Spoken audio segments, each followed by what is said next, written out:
那你用什么杀的他？厨刀，厨房里的厨刀。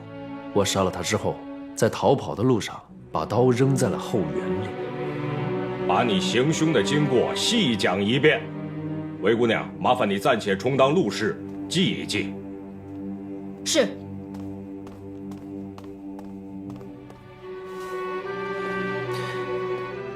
那日夜里，我本来是给俏俏姑娘去献诗的，可俏俏姑娘也许是太累了，暂时不想听，就打发我先回去了。盈盈复盈盈，啼泪满衣裳。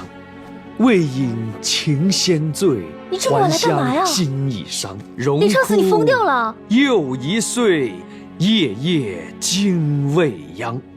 书癖别念了，别念了啊！赶紧走吧。在言谈之中，我知道了姓康的刚刚摆了生日宴，喝醉了，一个人睡在楼上的物字号房里。我想，这可是个天赐的好机会，但我不想连累俏俏，所以就向他告了辞，一个人出了房间，去厨房找了一把厨刀。我摸到2楼，进了康连成的房间，见他睡得如死猪一般，就一刀杀了他。我本想把尸首拖到后园里给埋了，这样就彻底做到神不知鬼不觉。而这厮身体太重，跟猪一样，于是我就在楼道里扔下尸首，本想就此离去。可我又琢磨着，最好做成外人前来行凶的样子，我就又跑了回去，用刀割下了他的脑袋带走。我到了后园，扔下厨刀，从之前放好的梯子上顺利地出了酒店。等等，你有没有回来拿康连成袋子里的金叶子？有，我差点把这事儿给忘了，大人。我后来一琢磨，这姓康的，他好像是个大阔主啊，没准身上有钱，要搜搜他的衣服，我就回去了。这一搜，还真搜出一袋金叶子，我都拿了。然后我又拎着他的头，再次下了楼梯。这么说，你是从西边楼梯离开的，那么你如何能在东边1楼的游廊里见到韦姑娘在2楼阁楼里呢？大人，那个时候我还没有进俏俏姑娘的房间，就在这游廊里溜达了一会儿，正好看见了韦姑娘。后来我鼓足勇气才进了俏俏姑娘的房门。这一节，那会儿审我的时候，为了应付你，说成了离去，不一样把你骗过了吗？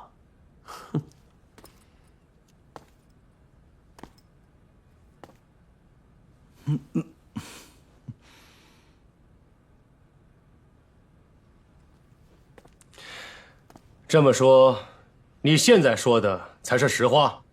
反正我已经被你们拿住了，男子汉大丈夫，还有什么不能说的？那你为何又把这个人头扔到东市放生池里呢？我本来是想把它藏在家里，可是时间渐久，味道不妙，我当然要寻个地方把它扔了。哎呀，反正已经到了你们的手里，要杀要剐，悉听尊便。我林昌死一命，换此淫贼一命，倒也值了。只是可惜了，我对俏俏姑娘的感情，只有来世再续了。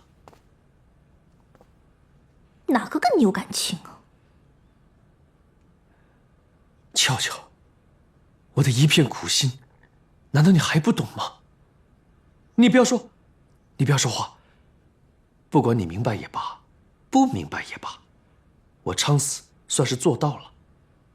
我对你的感情，天日可见，天日可见。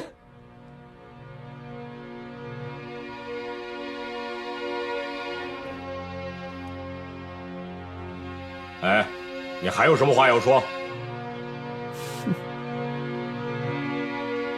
来人，拿口供给他画押。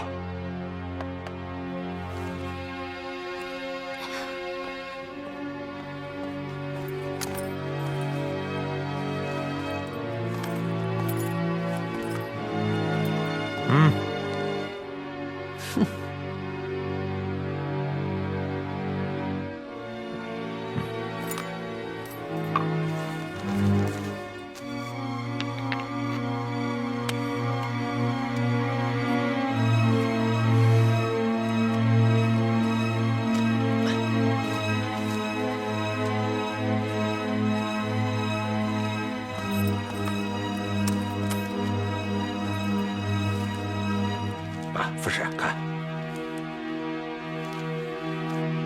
把他压下去。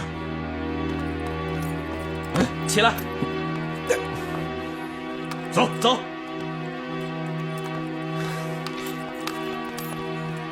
果然是他呀！还真没想到，真是能看出来呀，人面兽心这样倒还圆满周到。看来杀害正史大人呢，就是这个单相思的疯子。于大人，辛苦你们了。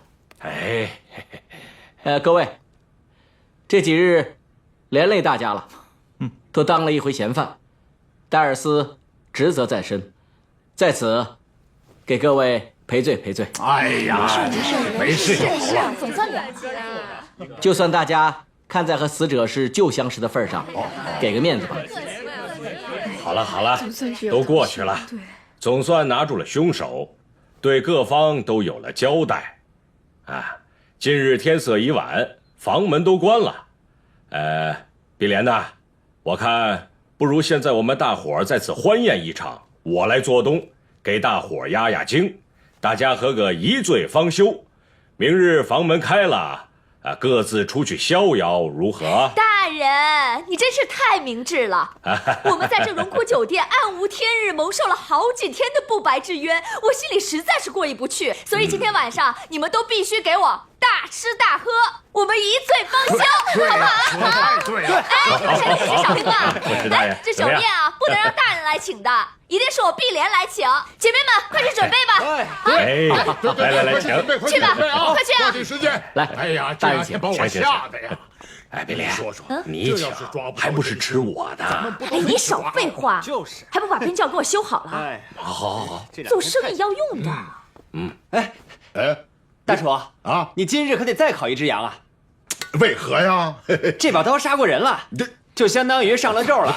这要切起羊来，一定比原来还快。呸！你呀，就是个臭嘴，当心我把你当羊给烤了。这羊啊，自然是要烤的。我们吃羊肉，只把羊头留给副使大人就对喽。是啊，头给你啊，是吧，副使大人？跳起来！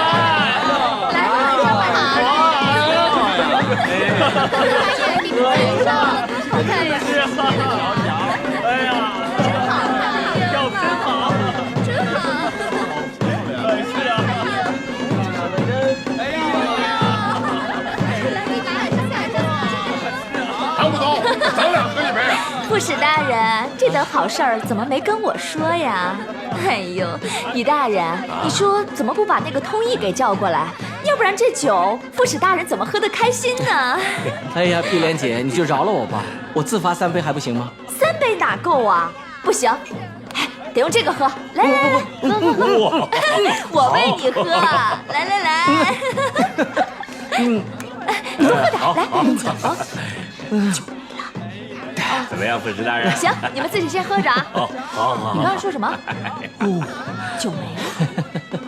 于大人，来去吧。好的，请。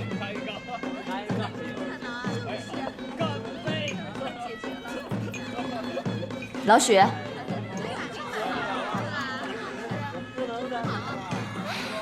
老许，跟你说话呢。康连城送来的那些葡萄酒，是不是都被你给喝了？怎么都是我喝的？怎么不是你喝的？哎，这么多天我们大家都在这儿，就你一个人能够走来走去的，而且我每天都看你拿这个酒囊，肯定都是让你给喝了。康连城送来那么一大箱，我们只喝了一半，这里面起码还剩10-20囊，肯定是你喝的。我只不过是喝了一共不到2囊啊！啊，那箱子里面根本就没有那么多酒。胡说！你是不是偷出去给卖了？这，阿德，你这老板娘好不小事啊！我这几天这儿围得跟铁桶似的，我怎么能偷酒去卖呢？啊！你的箱子里面明明只有几囊了，你为何凭空讹我？我讹你？你就是在讹我！你说我讹你什么了？你没说呀？你刚才干嘛那么说？被你偷出去你就是在讹我！就是你，碧莲，就是你！好了，不要再争了啊！大家今日高兴，争这些干嘛？死人的酒再好喝也不要喝了，把我存在这儿的好酒拿出来，大家喝个够。你的酒？好吧。哦，于大人，你这回要藏富也藏不住了。你存的酒肯定特别好喝，我得多喝几杯。没事，管够。我们也算是不打不相识，一定得多喝几杯。我给你倒上。好，一曼喝。哦，来，护士大人。哎，米娅，好啊，请。哎，米娅，我问你啊，前天晚上副使大人也喝了这么多酒吗？没有。哦，副使大人还嘱咐我，千万别把他和通义的事在长安康国人中传出去。哦，哎，死人的酒不能喝了，到荣枯树。好。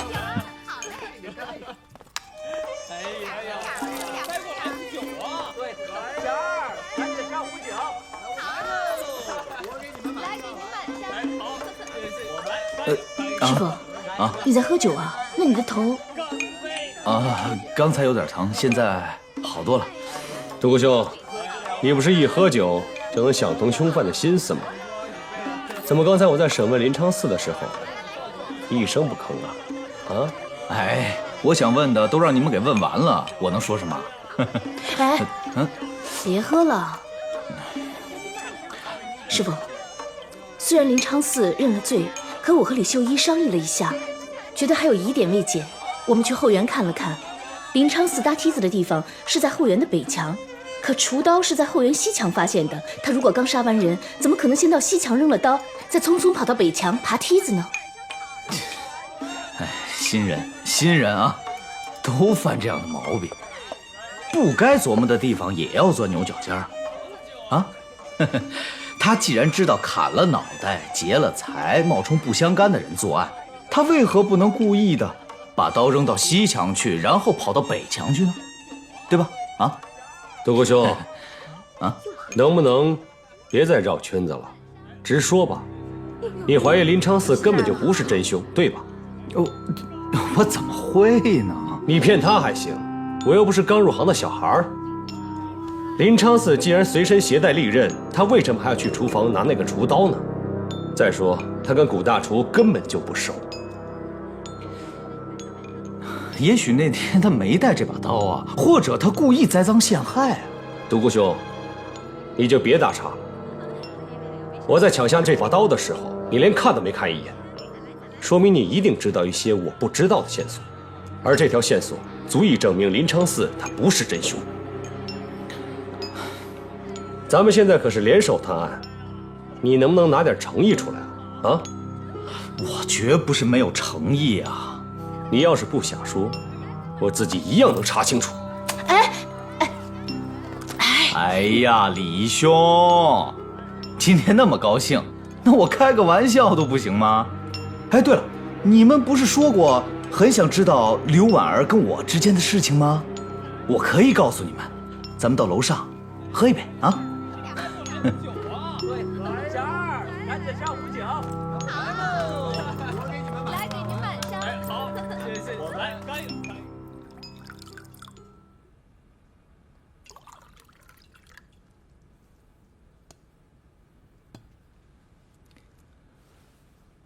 我知道，你们一直怀疑刘婉儿失踪跟我有关系，甚至以为是我杀了她，就为了夺这张琴。我觉得这件事儿还是你亲口说出来比较好。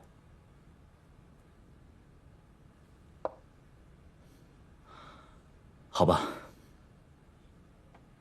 那我就说个故事给你们听。从前有个年轻人，他叫潘爽。有一段时间，他不知道什么是好，什么是坏。他的职业是一个骗子。有一次在洛阳，有人出高价请他去弄一张琴。这琴据说是前朝名家嵇康用过的，很是名贵，所以既不能偷，又不能抢，只能靠潘爽的本事去拿。来了，啊，请坐，请坐。好，请。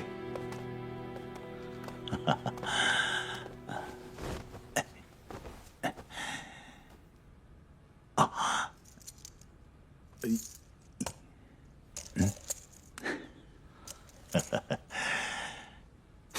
不行，我要全款。这事儿8字还没一撇呢，太过分了吧？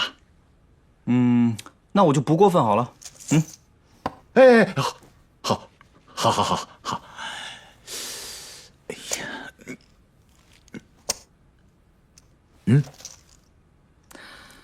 潘老弟啊，我这也是受人之托，你不要介意啊。不会。现在啊，我可把宝全压在你身上了，你有绝对的把握吗？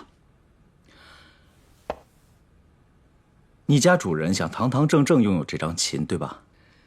可以拿出去显摆的，把“奔雷”2个字指给每一个和他一样附庸风雅的人看，对吧？那你除了找我还能找谁啊？去偷，还是去抢啊？要是事主报了衙门，那这琴就成了赃物，不能出现。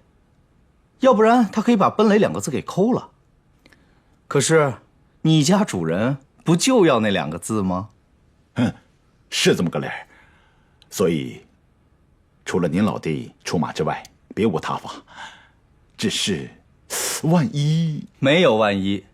你不了解我们这一行，我们是骗下不骗上，雇主的钱从来不骗。哦，不，我不是这个意思，我是说，你肯定能弄到。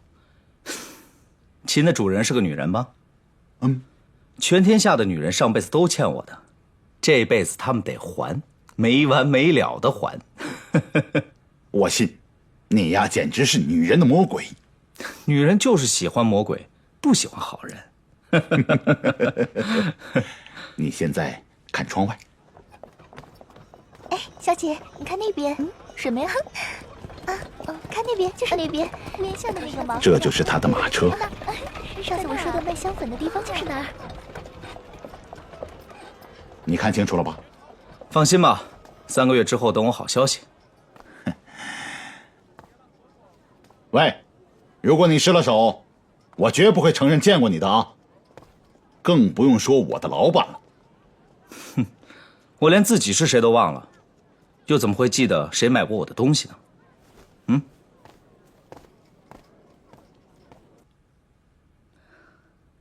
师傅，那你……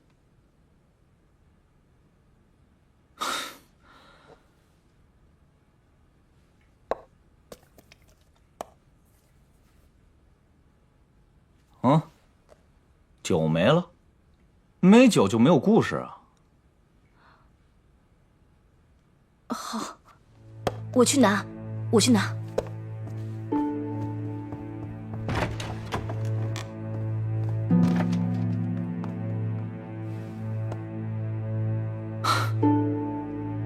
李兄，这个故事没有意思吧？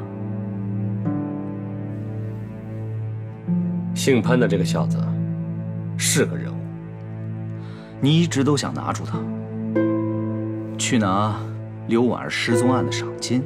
我做这些事儿不是为了钱，我就是想抓住这小子，将他绳之以法。那要是我让你失望了呢？不会的，因为我做事儿从来不靠希望。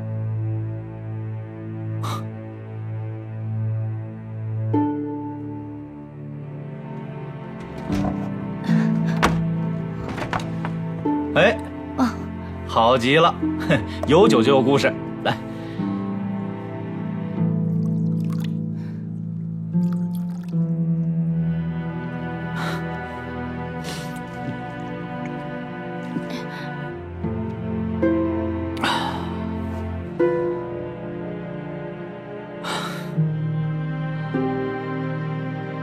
后来这个潘爽，他略施小计，成功的成为了刘婉儿的学生，又编了段谎话，让女孩答应了，只要跟他学琴学满1年，他就可以获得这张奔雷琴。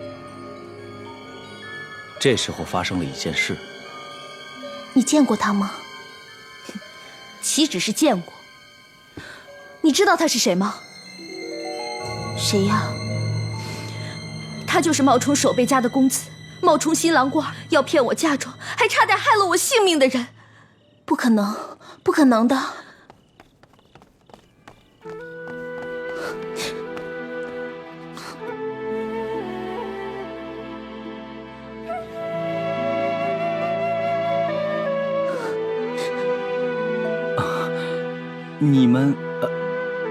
你们这是？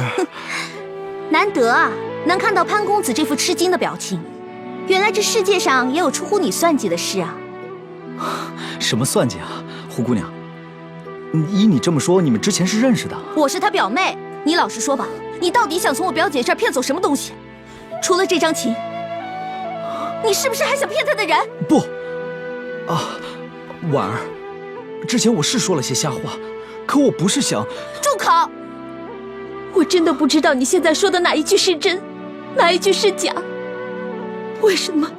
这一切到底是为什么？我还能为什么？他天生就是骗子，他们一伙人都是骗子。我现在是一个人。原来分赃不均，挑旗单干了。不是这样的。你把我们发生的事情都告诉他了吗？当然。你这算是报答，还是报复？都有吧。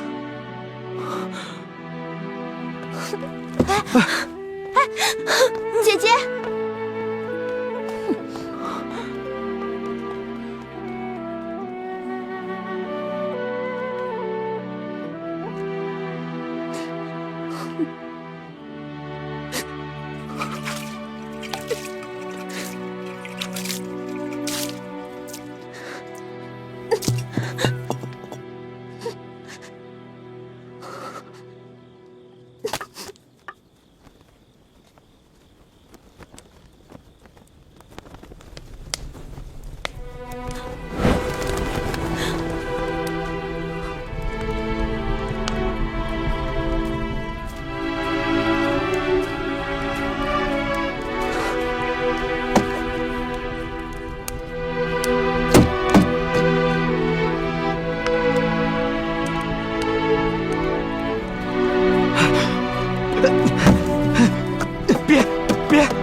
听我说，原来你这一切都是为了这把琴。不是这样的，一开始我是想要……你给我闭嘴！你把琴给我，给我！哎，婉儿，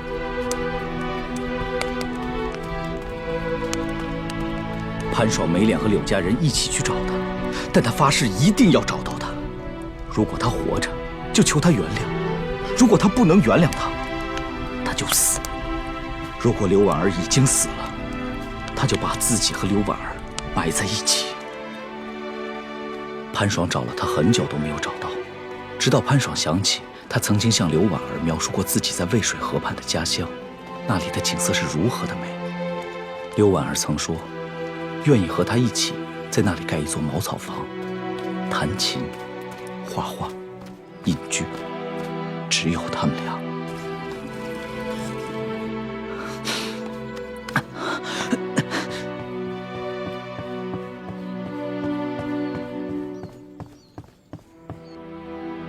那你在你茅屋找到他了吗？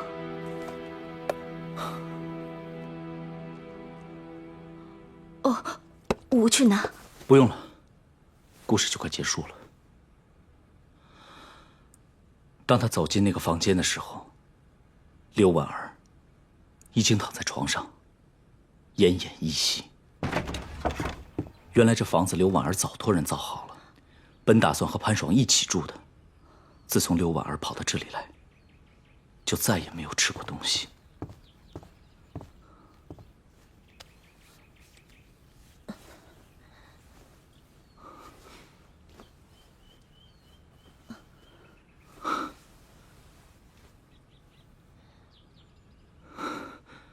你来了。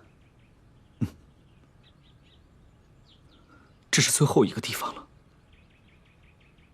如果找不到你，我就去死。你到底是好人，还是骗子？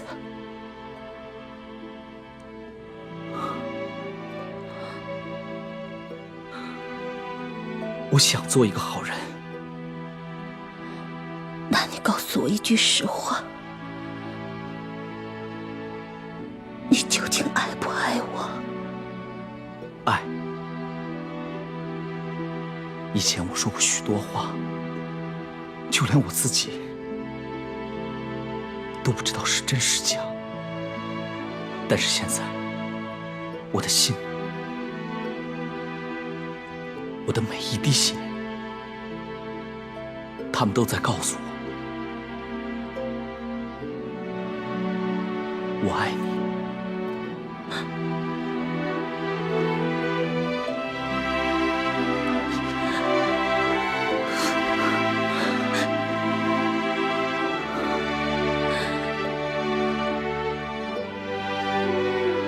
我终于等到这一天了。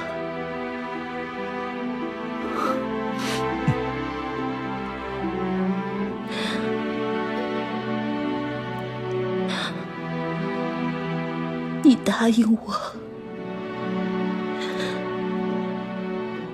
一定要做个好人。好，我一定会做一个好人的，一定会。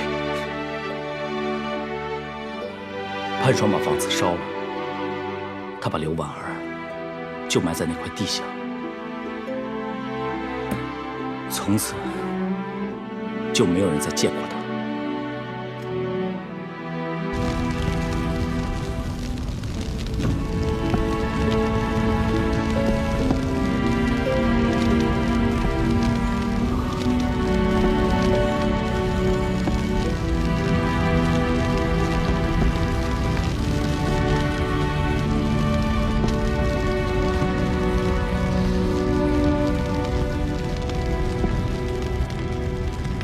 就因为这个女人的一句话，那姓潘的小子就能改邪归正，做个好人？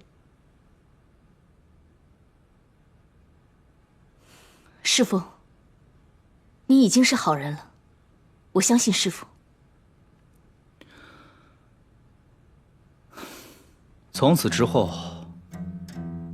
就没有人再见过潘爽，所以背着这张破琴的，不见得每个人都是潘爽。我累了，你们走吧。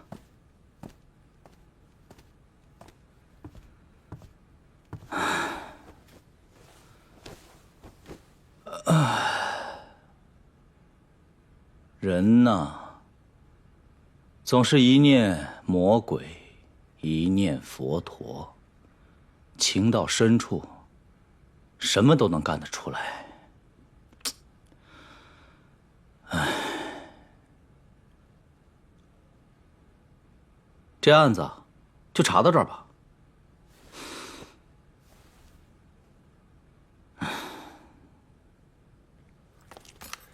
他说的是不是实话？我还要找胡姑娘对证一下，最好再去他说的刘婉儿的坟上看看。要去你自己去，这案子就查到这儿了。哼，女人就是女人，随便给你编个故事你就信了。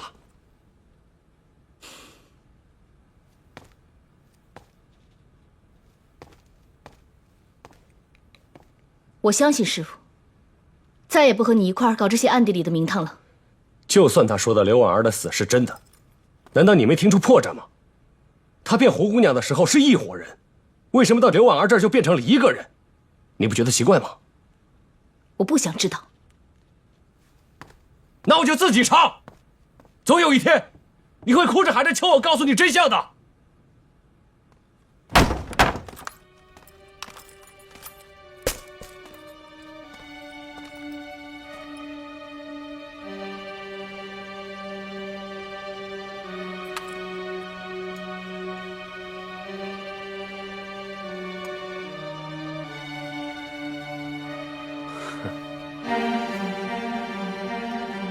这世上的情种还真是多呀。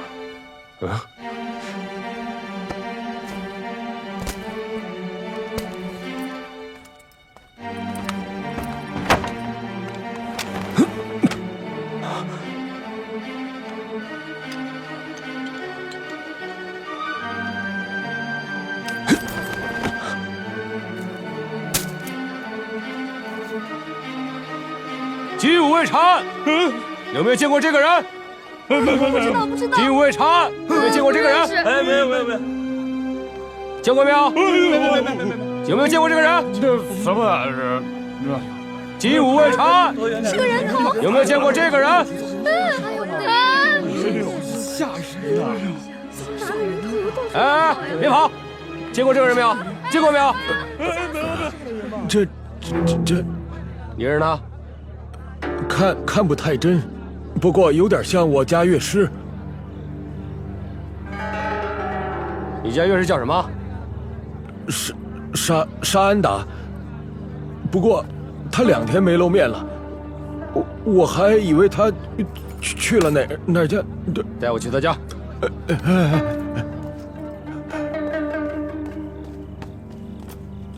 哎，在哪儿呢？就是这家。这就是沙安达的家。啊。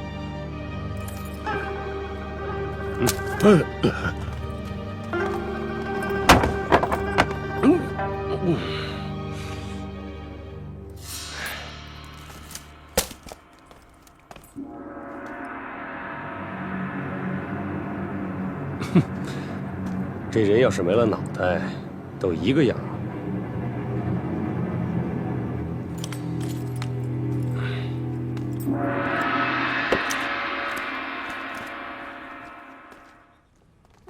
你睡怎么样？睡得好。怎么样呀？昨天什么呀？什么味道？死人有什么好怕的？会撒谎、会玩阴谋的活人才吓人呢。去，把于大人叫来。现在咱们的麻烦是有2具尸体，而只有1个脑袋。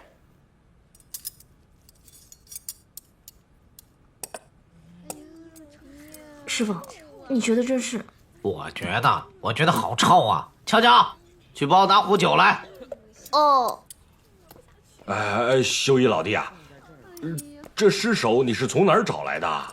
当然是大人的管接之内了。哦，那他是谁呀？大人别着急啊，等老许验完尸，我自会告诉大家他是谁。哦，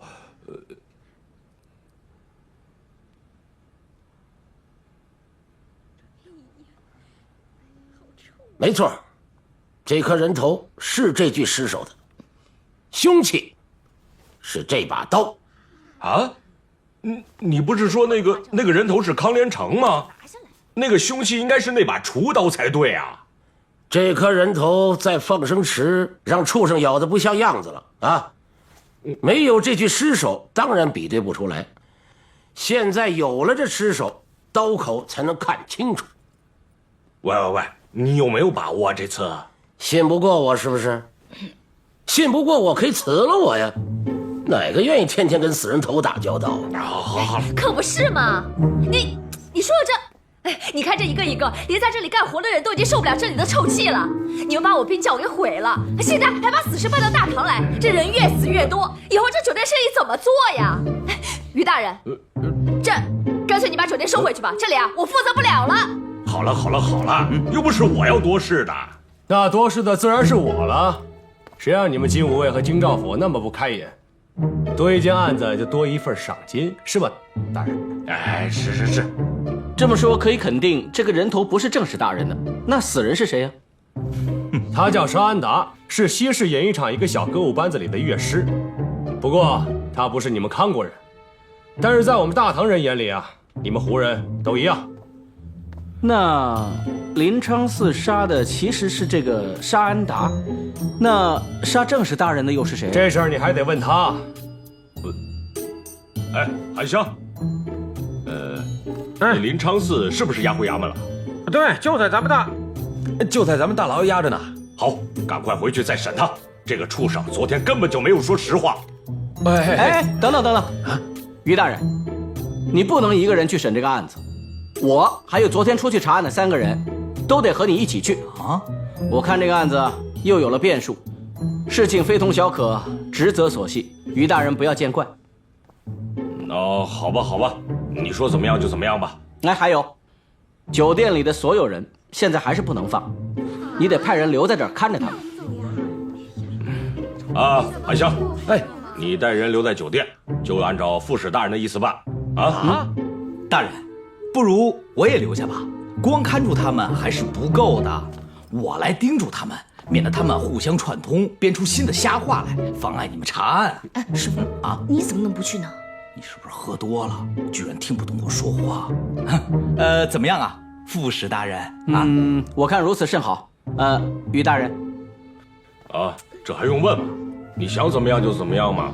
那就这样，你留下，我们走啊。好。独孤兄，你就真的不好奇这临昌寺会说些什么吗？哎呀，有李兄陪着2位大人前往，一定会查个水落石出的。哎呦，这早上起来见死人就是头晕的。哎，秋秋，来，扶我回去。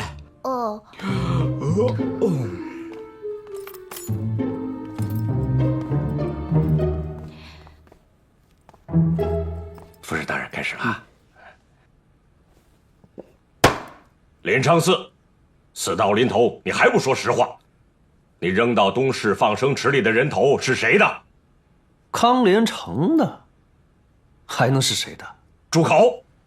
本官已经查清楚，那人头根本不是康连成的，其实是演艺团里一个胡人乐师叫沙安达。你为什么杀了沙安达，还把他的人头冒充康连成，是何道理？大人，莫要引他，让他自己说。好，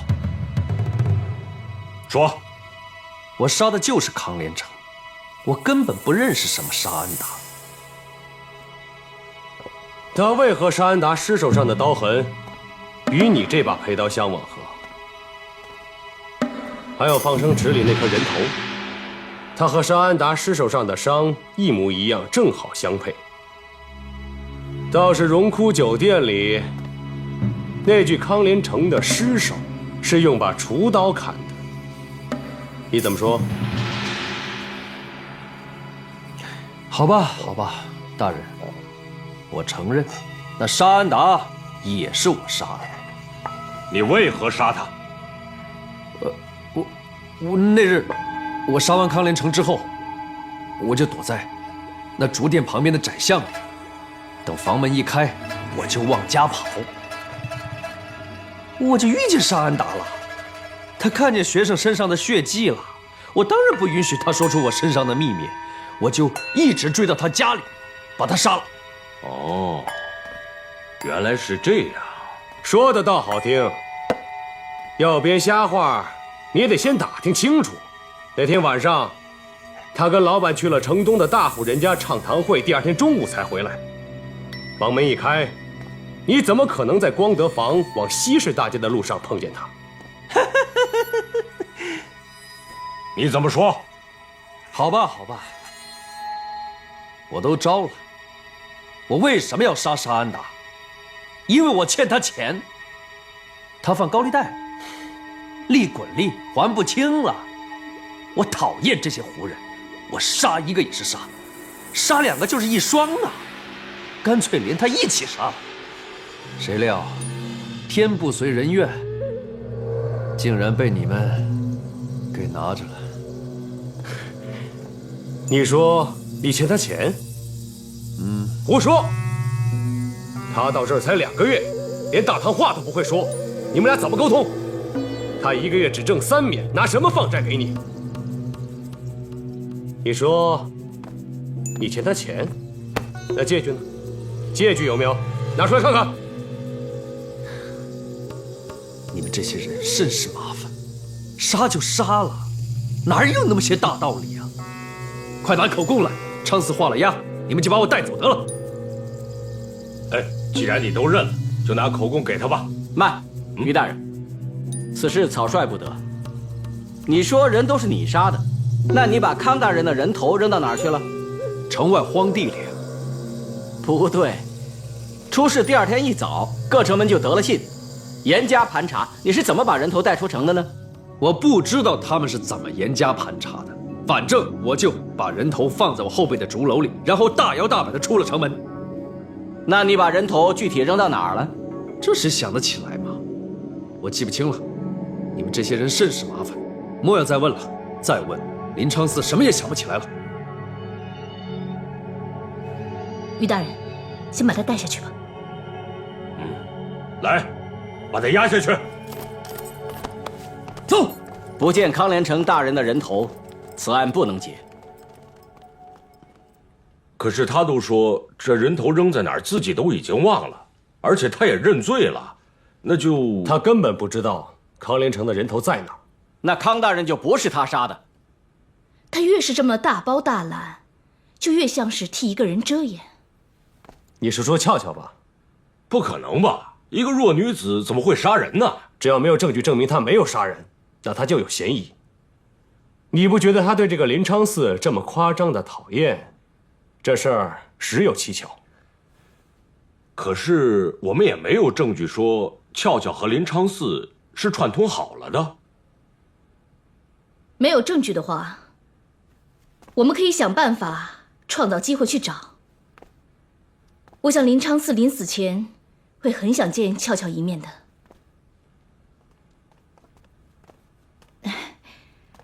我知道这叫你有些为难，不过他就是要死的人了，提出了这么一个要求，我们也不忍心一口就回了他。韦姑娘，他根本就是个混蛋。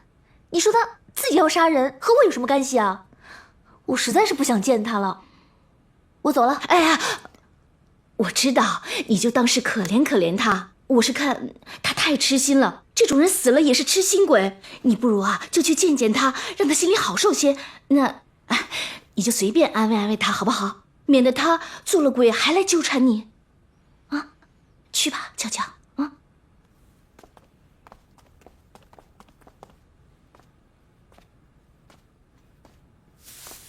俏俏，俏俏，你来了，啊，你来看我，啊，你看我，你来看我，看我，俏俏。是韦姑娘让我过来的，有什么话就快说吧。你放心，俏俏，我跟他们都讲清楚了，你跟这件事一点关系都没有。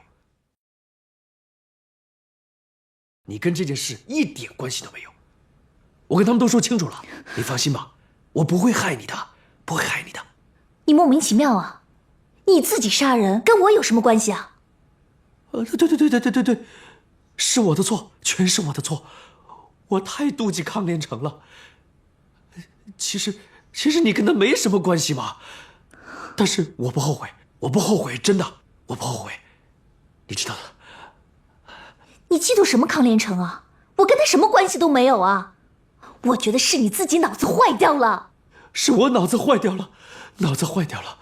俏俏，我现在别的都想不明白，但我愿意为了你，我愿意为你去粉身碎骨，你相信吗？俏俏。那你现在如愿了，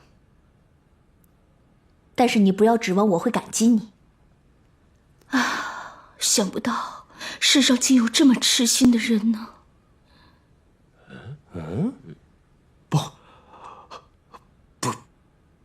不要感激，俏俏，爱是不需要感激的。来生，俏俏，答应我，来生还跟我再次相遇，我只要你答应我这个条件，好不好？俏俏，答应我。不，俏俏，俏俏，许我一个来生吧！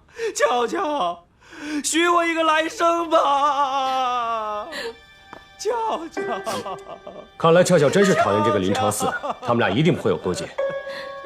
哎呀，你呀，你太不懂女人了。什么意思啊？俏俏有问题。怎么见得呢？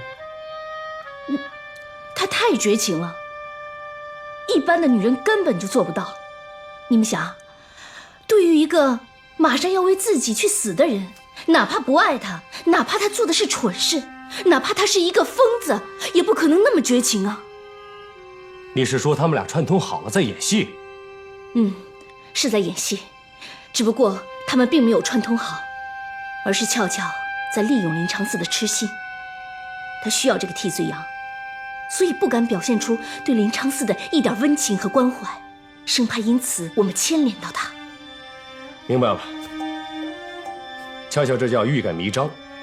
他但凡对林长嗣有点关心的话，就正常多了。但是他如此绝情，反倒显得心里藏着个事儿。韦姑娘，你这读心的本事长得还真是快呀！不用几天，你就可以和你师傅抢饭碗了啊！要你多管闲事！好了好了，你们两个别闹了，先别闹了啊！哎，现在该怎么办？是不是再审俏俏一次啊？哎，不行不行，他现在已经把心里塞满了石头，审是没有用的。不过，如果俏俏心思足够重的话，你别听他们瞎，他们来了。让大家久等了。我们已经确切查知，康连城康正使的头就藏在了我们酒店之中。啊，在酒店呢？怎么在这儿啊？不知道啊。只要把他找出来，一切真相就水落石出了。我就知道我造孽了，你们是要把我这儿弄成死人窝呀？李秀一，把你的帮手请上来。来了！哎呀，哎，啊，这是我从洛阳请来的朋友，他的鼻子比全天下的狗都要灵。他曾经在洛阳时破了多少埋尸案、碎尸案？哎，咱们现在既然有了线索，不如请我这位朋友把人头给找出来吧！啊！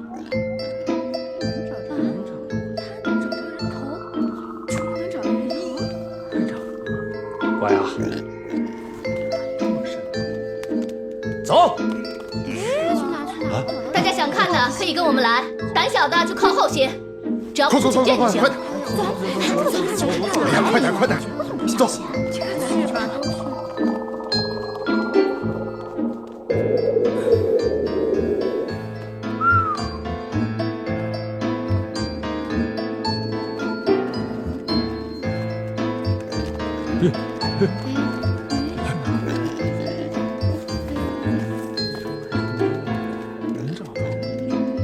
还真在找说不定还真能找着。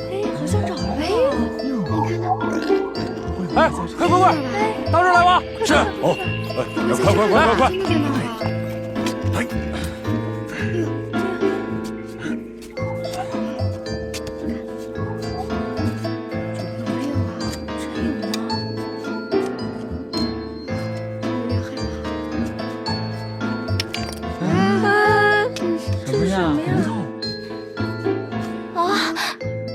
这是我养的猫，去年死了埋在这儿的啊！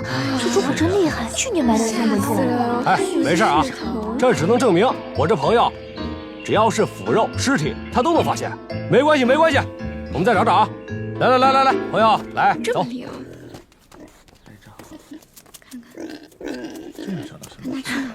师傅，这是李秀一的主意还是你的主意啊？你先告诉我，这主意怎么样？馊主意！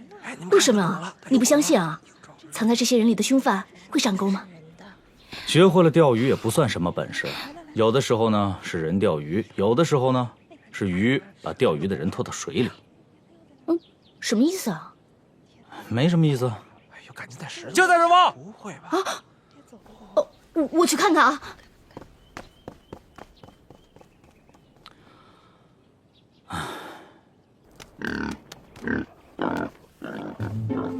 于大人、副使大人，今天天色已晚，不如到这儿吧。我的朋友也累了。虽说今天没有挖出人头，但是他的本事你们也都见着了。只要今天搜过的地方都可以排除了，咱们不如让他回去休息休息，明天再说。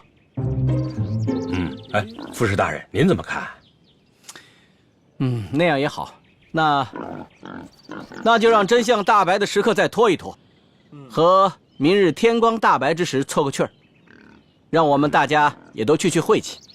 不过今夜仍要委屈大家留在这个酒店里，就和昨天一样。好，大家都听见了吧？跟昨晚一样啊！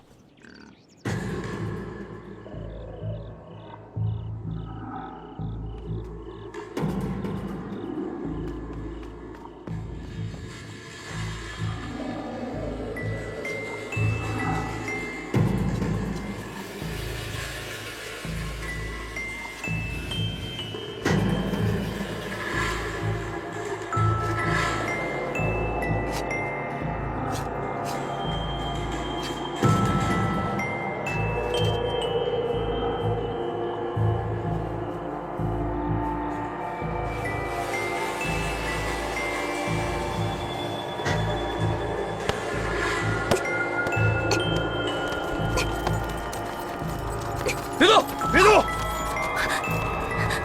哎，别动！别动！老实点！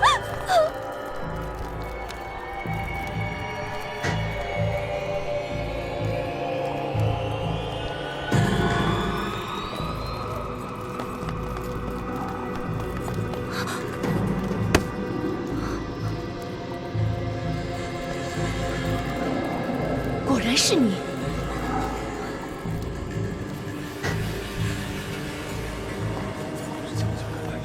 俏俏，怎么会把俏俏叫来啊？哎，这怎么回事啊？怎么把俏俏给抓了？啊，是俏俏吗？就是急什么？都坐下，坐下啊！这到底来，你们都坐下，一会儿就知道了。怎么回事？坐。来，坐下啊！大人，怎么回事啊？副使大人，哎呀，老板娘别着急啊，过去坐。哎，跪下！乔乔，怎么回事？你是如何知道康连城的人头埋在何处的？人头真是他埋的。你的人刚看来少。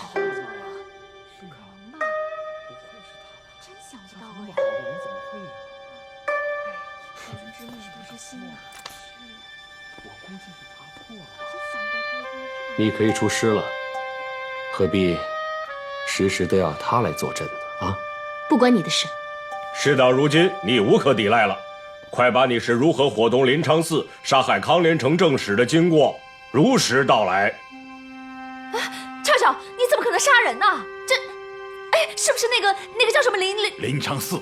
临昌寺他逼迫你的，你赶快跟大人说清楚啊！韦姑娘，那所谓破案无数的小猪，是你的主意吗？你猜到了。其实他并不能闻出什么腐肉腐骨，是吗？你既然想到这一点，为什么还会？只因为，万一是真的，我承受不起。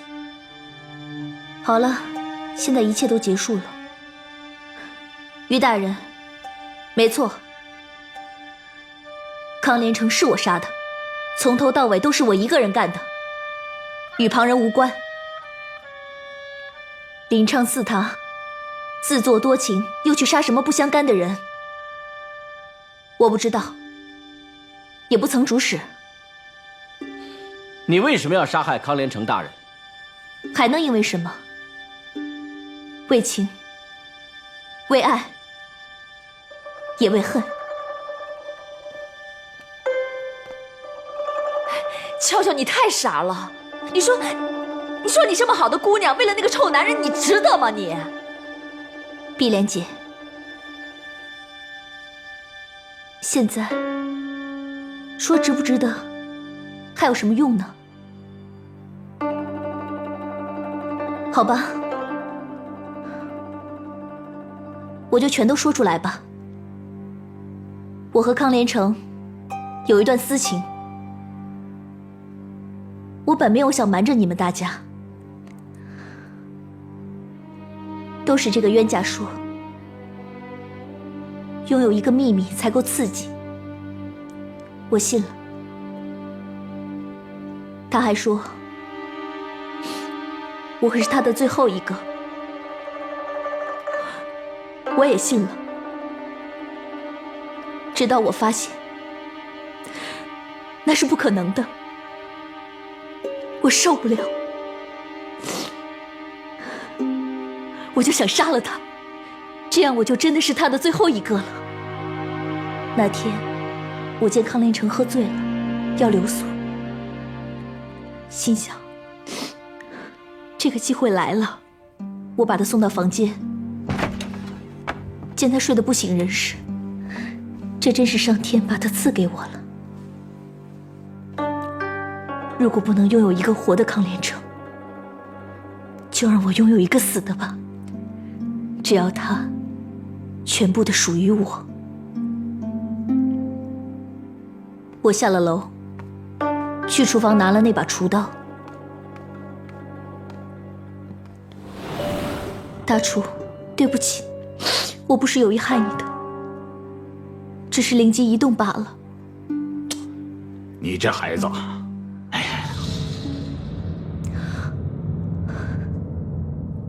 我在自己的房间，后到1更左右，悄悄摸到他的房间，杀了他，同时也真正拥有了他。我忽然想起，在荣窟的这段日子，经常见到于大人他们勘察命案。我知道他的尸首会被他们抬走，老许会把他开膛破肚。当时就想，许多年后当我老了，记性不好了，有什么能向我证明康连成是属于我的呢？于是我决定把他的头割下，藏起来，让他那漂亮的脸蛋儿，总是不断冒出甜言蜜语的嘴巴，还有那双能够杀人的蓝眼睛，和我的生命一起慢慢腐烂，永永远远的只属于我一个人。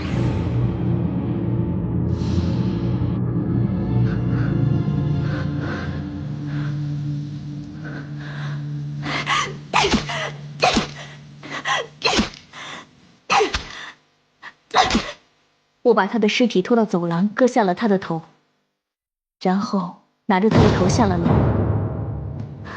突然想起应该把他身上的钱也拿走，这样看起来像是谋财害命。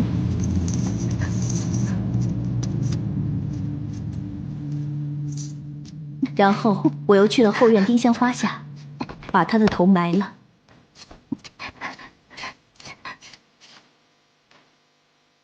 那里是我最喜欢闲坐的地方，我会常去那儿陪他说话、喝酒、看花开花落，他不会寂寞。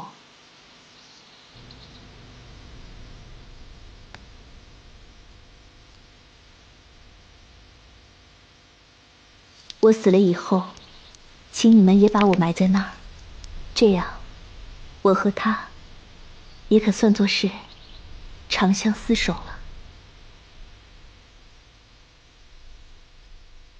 这几天连累大家了，望你们看在和俏俏相识一场的份上，多加海涵。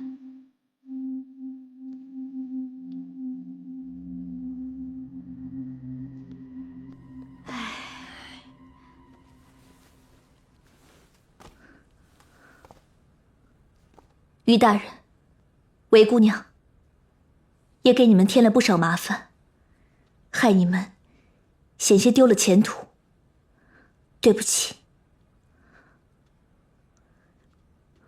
我准备好了，带我回衙门吧。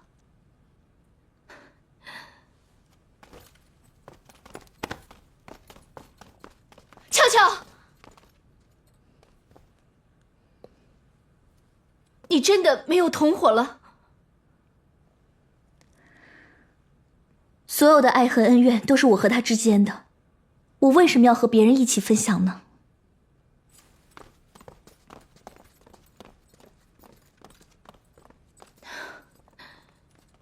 算了，就这样吧。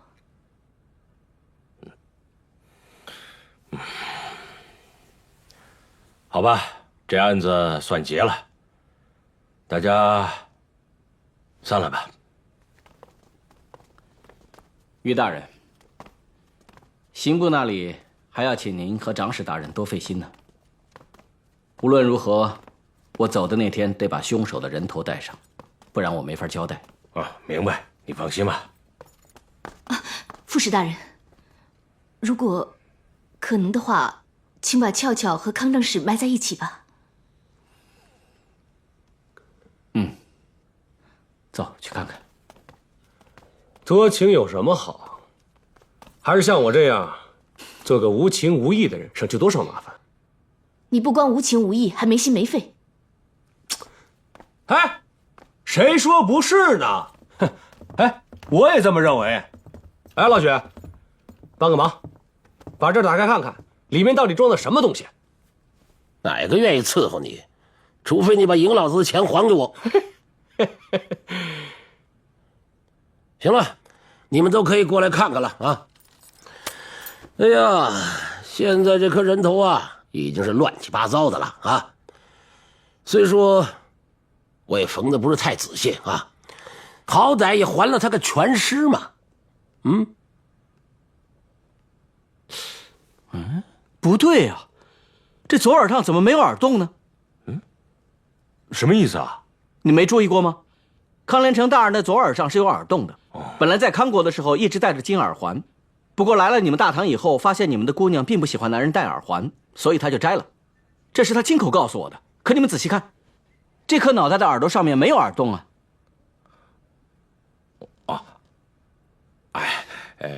可是这人头已经烂了多处，一个小小的耳洞应该发现不了吧？啊，别处烂了可能看不清楚，可你们仔细看，这左耳上面明明是没有耳洞的，这肯定不对啊！你们想，一个没打过耳洞的临时可以打上去，可是已经打过耳洞的不可能做成没打过呀。不是你什么意思？你怀疑我弄来个假人头来骗你啊？哎，你给我看仔细了，这人头和尸体所有刀痕全严丝合缝啊！老子干这行也10几年了，我敢用我的赌运担保，这人头就是这个尸体的。对呀，我也觉得，副使大人，你过滤了吧？啊，我并没有说你们故意骗我，可这颗脑袋肯定不对。副使大人，刚才抓人审人的全过程你都已经参与了，而且俏俏也认罪了。你看，这像是我们在作假吗？啊，俏俏认罪是要掉脑袋的。哪个愿意拿自己的性命去帮别人作假呢？对呀，我知道，我也不明白问题出在哪儿。可这颗脑袋真的不是康连成的。喂，戴尔斯，我看你是诚心在找麻烦吧？于菜，我知道你想尽快结案，我也想，可被杀的是我国正史，有任何疑问我绝不会放过。你们还是好好查查。你要怎么查你自己去查，我没空陪你查。你不是右监使吗？反正过了7日之限，我找你们上司说话，你自己看着办。我大爷的，我受够你了！我这说，别！哎呀，别跟你们见识啊！会有人要你少说两句，少说两句。什么正史副使，反正都是屎。哎，行，你闭嘴！你别说了，你少说两句。奇怪，还真是这样。都别闹了！别。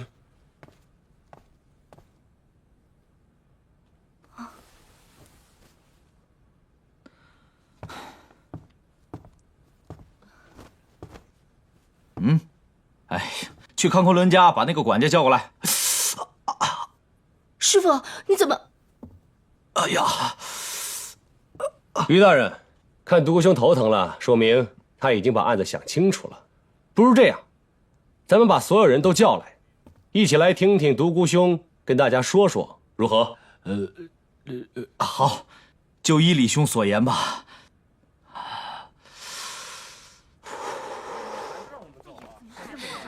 大人，你不能把我们一直关在这儿，你有什么证据啊？我们根本就没有杀人。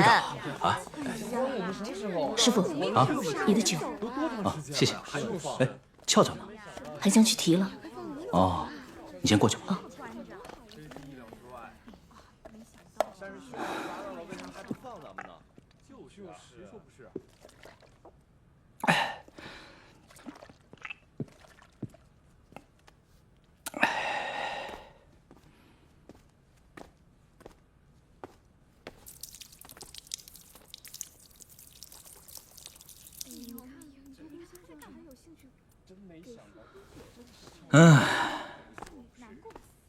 哎，大家都坐呀，别那么拘谨啊！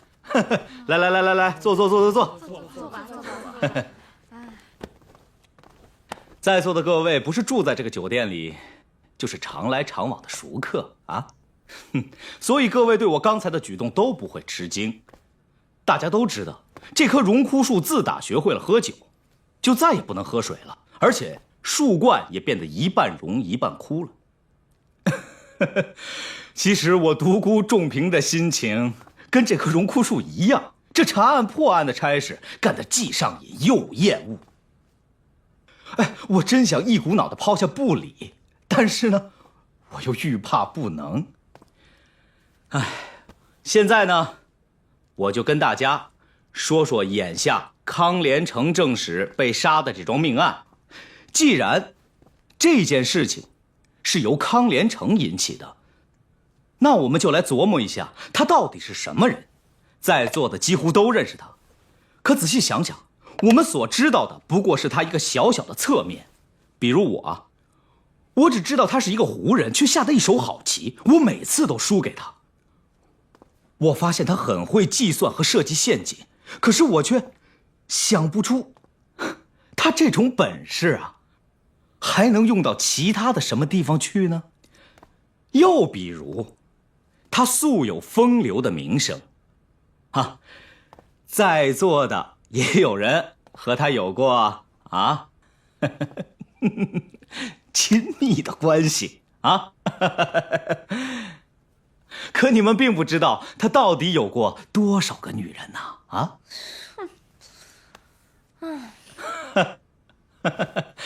再比如说，副使大人，在你的眼中，他是一个御下有术、恩威并施的好上司，但你并不知道，就在你眼皮子底下，他把康国的贡品卖了，跟康昆仑大发奇财。即使是我们聪明绝顶、破案无数的于大人，您虽然通过这只香炉发现了康连成伙同康昆仑倒卖贡品的蛛丝马迹，却绝想不到康连成借了康昆仑一大笔钱做粮食投机生意，而落下了大大的亏空。一对昔日狼狈为奸的伙伴，因为这笔钱，关系大不如前了。还有你，管家。虽然你知道你家老爷和康连成之间的生意瓜葛，但你无论如何想不出，平素一贯好交朋友的康连成康正史会想出什么样的办法摆脱自己的困境呢？在下不才，因为某一种特殊的病，常常能够站在犯罪之人的角度去想问题。如果我是康连成，让我的大债主顶着我康连成的名字死了，是一个特别周全的办法。所有的人都以为我死了，而我的债主只是失踪。不但我欠他的巨款根本就不用还，就是以后他的家人也无法拿着借据去找我的家人要钱，因为债主本人理论上还是有可能回来的，尽管他永远都回不来了。同时，我既然已经死了，那么盗卖贡品的罪过即使败露了，无论是在大唐还是在康国，都无从追究了。就连赃款也因为我的同伙失踪而无法追回。当然了，顺带手，我随处惹下的那些风流债，也可以因为我的意外身亡而一并赖掉。情人们还会为我悲惨的遭遇多流几滴眼泪，而这时候我将带着最中意的情人到另外一座繁华似锦的大唐都市，用盗卖贡品的赃款过逍遥自在的日子。所以刚才从后园中挖出的人头并不是康连成的，而是另外一位康国人，长安城中有名的大财主康昆仑，康老爷。怎么是死的？下次不是了吗？怎么不是那个人越来越多了。真想不到瞎说！他完全是瞎说，死的就是康连成，我亲手杀的。俏俏，如果真像你所说的，你是出于爱而杀了康连成，并想永久占有他那颗美丽的头颅，刚才这头被挖出来的时候，你为什么用脚跺他？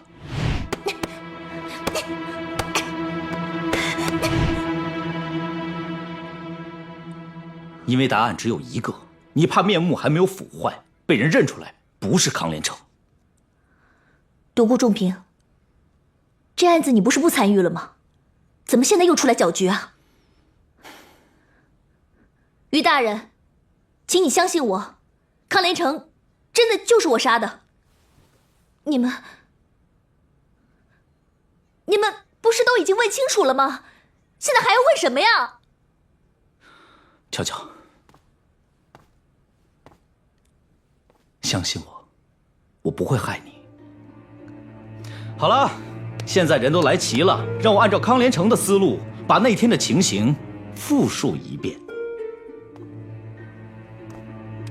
首先是一大早，康连成按照约定去见康昆仑，他骗康昆仑说自己欠的那笔钱有了路子筹措，让对方愤怒的情绪稍稍的平缓了些。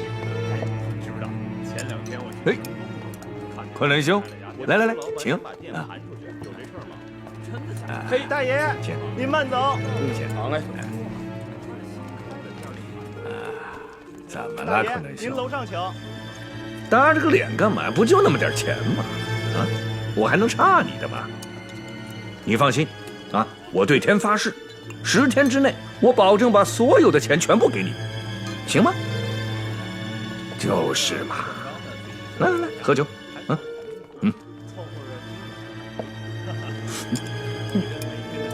睡，伙计。然后他就推说这约会的地方酒不好喝，而叫人把康国刚刚送来的一箱上等葡萄酒装在马车上面赶了过来。他邀请康昆仑和他一起去各个衙门送这些酒，顺便在路上边喝边谈生意。这样，他顺理成章地把康昆仑请到了马车上，并且轰走了所有碍眼的手下。只有这样，他才能神不知鬼不觉地在酒中下药，麻翻了康昆仑。这家乡的葡萄美酒和康连成保证还债的态度，让康昆仑放松了警惕，着了他的道，走上了死路。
当然，这时候康连成就可以轻松地杀死他，只不过他不会这么做，他要兜一个大圈子，费上很大的劲，让康昆仑作为康连成死在荣枯酒店里面。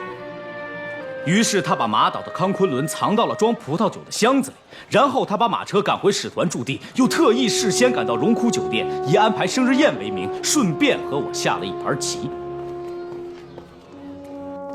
其实他是通知他的帮手兼现任的情人，第1步已经成功，可以往下进行了。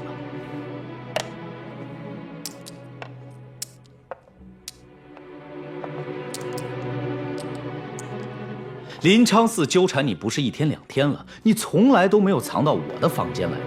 我的阁楼那么小，也不适合藏人，你那天怎么就那么突然地闯进我的房间里来了呢？原来是这样，可是悄悄进门并没有和康连成说话。他说了，你忘记了？他进门的时候你没有注意到，他招呼了我们3个人，却唯独忽略了康连成。难道这个万人迷特别的招俏俏讨厌吗？对不起，碧莲姐，独孤先生，韦姑娘。怎么了，俏俏？那个，能不能让我在你们这里躲一躲？碧莲姐，那个太学院的学生又来缠着我了，我快被他烦死了，怎么办呢？可他的眼神却又在康连成的脸上停留的时间最长。这是为什么？为什么呀？他们有了私情，也有了默契。不过我当时除了这一点确实没有读出更多的东西，还有一点我没有想通，俏俏的目光为什么又移到了我的棋盘上面？现在我明白了，原来这就是你们的约定。如果他来找我下棋，就意味着第一步顺利，一切继续。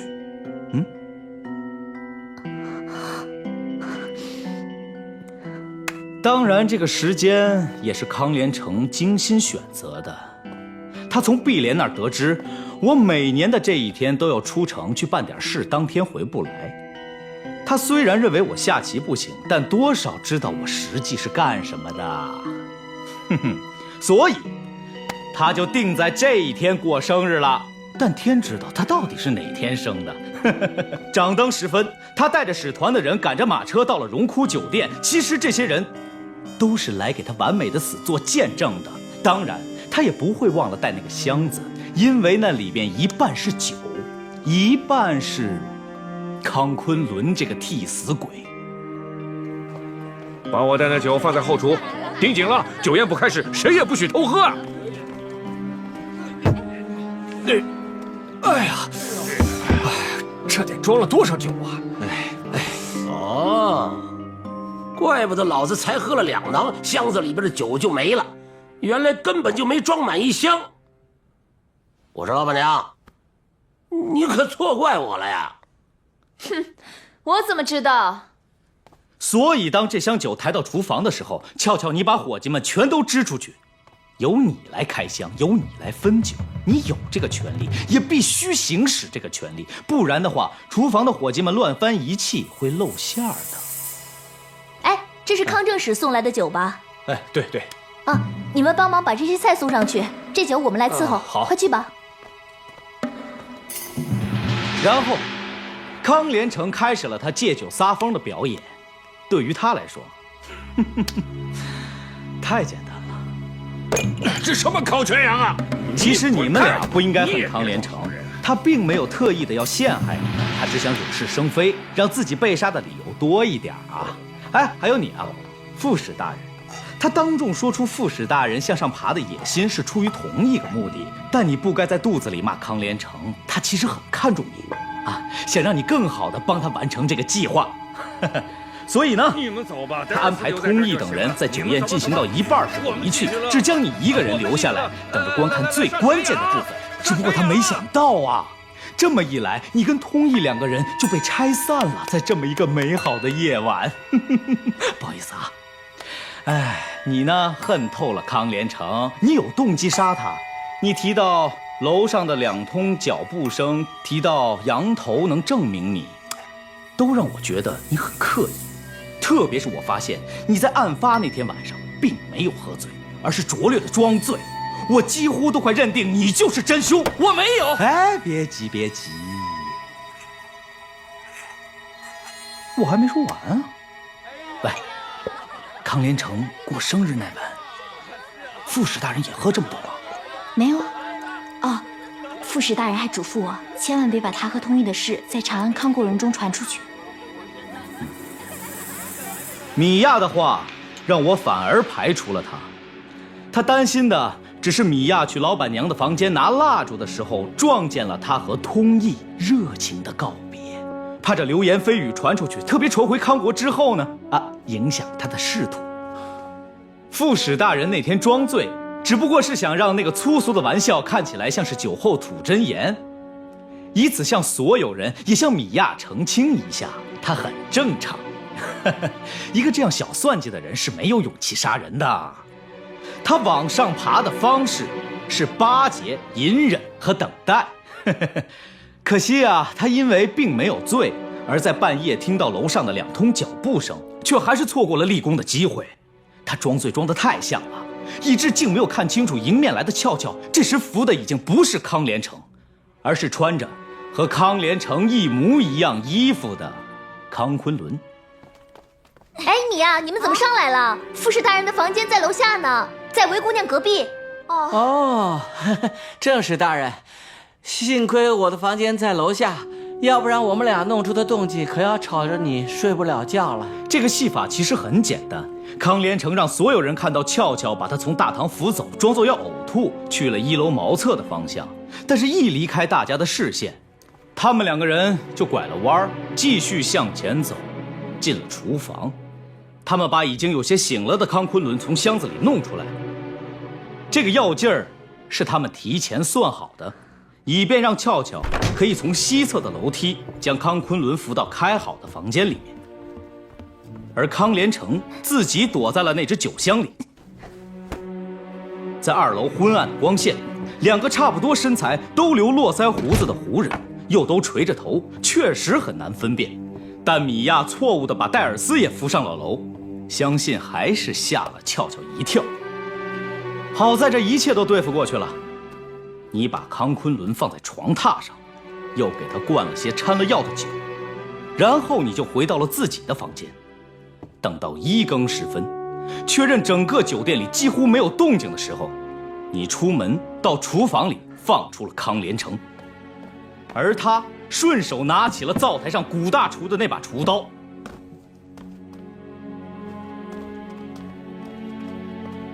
你们从西侧的楼梯摸上了2楼。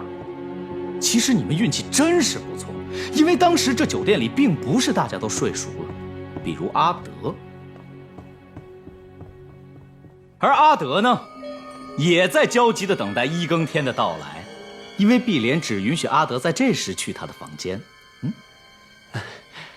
哦，原来是这样。其实我们也不是故意瞒着大家的，才刚刚开始。在这桩血腥谋杀案里，唯一值得欣慰的，那就是你们俩的事儿啦。恭喜啊！少废话。阿德，你就是在那个时候看见林昌嗣摸进俏俏房间的吧？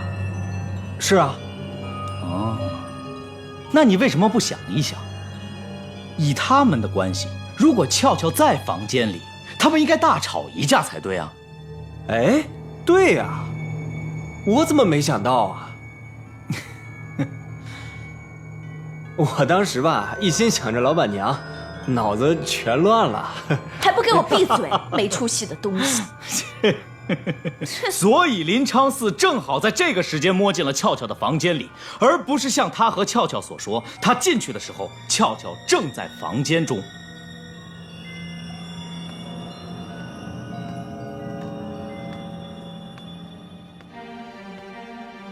相信这个时候在康连成的房间里发生的事情，说到这儿大家都能想象。但我想强调的是，俏俏在他们2个杀死康昆仑的过程中，其实并没有做什么。他能做什么呢？大家看他的手，他既不需要去按住已经被麻翻的康昆仑，也没有力气把他的头颅割下来，就连康昆仑的尸首拖到走廊当中，他都没帮上什么忙。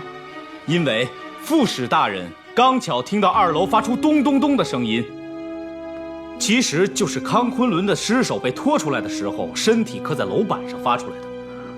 也就是说，这是1个人拖的，而不是2个人抬的。1个人能拖动康昆仑的尸首，又怎么可能是俏俏呢？哼，就连这个弄巧成拙的小把戏，也只能是康连成想出来的。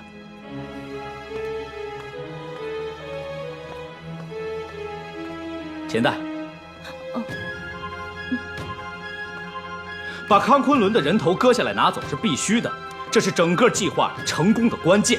但一切都很顺利的时候，康连成忽然不放心了，于是他开始画蛇添足。当然，这是所有的罪犯都难免的错误，或者说这是人最根本的弱点。他想让这起谋杀再增加一点劫财的色彩，同时让这具尸首更加清楚地显示就是康连成。于是他从自己身上摸出了钱袋，倒出了里面的金叶子，将其放到了尸首身上。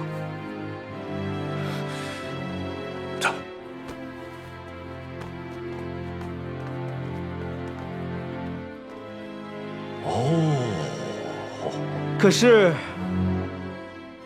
古大厨，麻烦你告诉大家，这钱袋上面的2颗珠子值多少钱？